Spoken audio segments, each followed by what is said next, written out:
شاید دیده باشین که گیاهانتان زرد می شوند یا رشدشان متوقف شده، اما هیچ نشانه واضحی از مشکل پیدا نمی کنید. آیا می دانستید ممکن است کرم سفید ریشه زیر خاک در حال تخریب باشد؟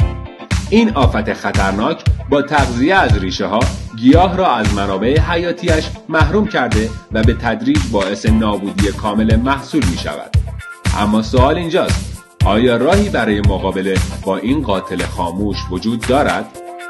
علائم حضور کرم سفید ریشه: زرد شدن یا خشک شدن غیرمنتظره گیاهان، کاهش شدید رشد یا پژمردگی ناگهانی، ریشه های جویده شده یا آسیب دیده در خاک. در پست بعدی منتظر روش های شناسایی و مقابله با این آفت باشید.